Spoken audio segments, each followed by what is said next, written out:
What's good, everybody? It's Michael Alder here, and it has been a while. Carpet Expert Blueprint back in action. I was tied up on a new opportunity that came across my plate, so I had to make sure everything was getting in line for that. So it took me about a month to make sure we had all the steps planned out for this next project we're taking on. But anyway, back in action, sharing with you tips, tricks, and strategies you can use to make more money in the carpet business, whether you're experienced or a total newbie. Here is how to make ridiculously easy money doing carpet repairs, and almost anybody can do this.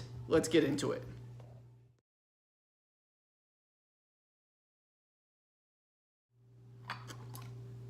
Alrighty, so as you can see, this is a super common type of snag here, typically caused by pets or dragging furniture across indoor-outdoor carpet. So repairing this is actually high demand in the marketplace, and a lot of people don't know how to do it.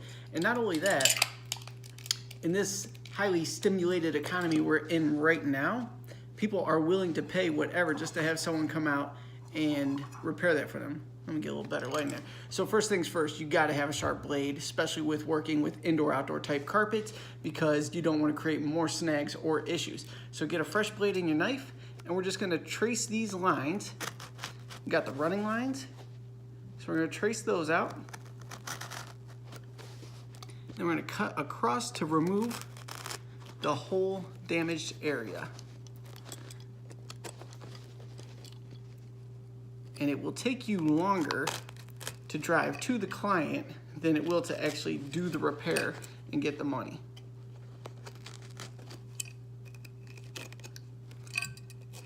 Alrighty, so we have the spot cleared open, ready for the patch. I'm gonna put another fresh blade in.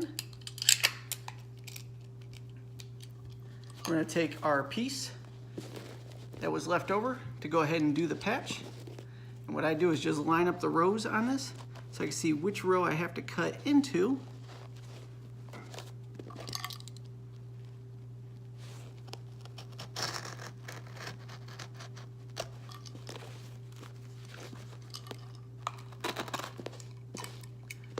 And you want to line it up, make sure you got your width good.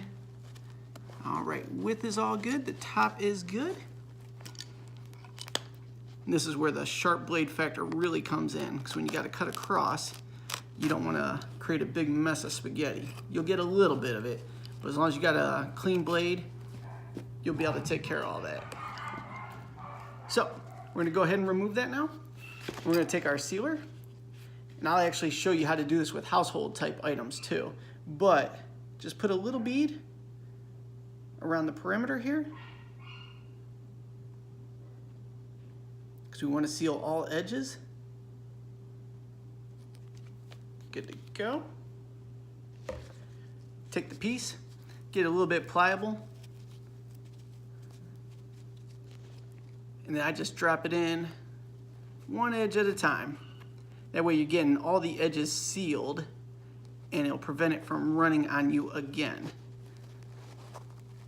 Just kind of work it in there. And you can feel with your fingers if it's going to be sitting even or if there's any overlaps on the sides. And then any little fuzzies, just tuck your blade in, or use your blade to tuck them in so they don't run. And with a contact type seam sealer, it'll be dry and ready to go within the hour.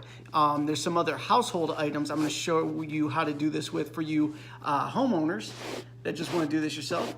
And that'll take a little bit longer for it to cure, but that's it. That's all there is to it. A project like this, you just see it there, it took me a few minutes to do, $75 all day long. So there's big money in repairing carpets like this, and there's huge demand as well. So if you're interested in more tips and tricks like this, be sure to go ahead and comment below. I'll create the videos answering them for you. Thank you so much for tuning in, and I'll see you on the next one.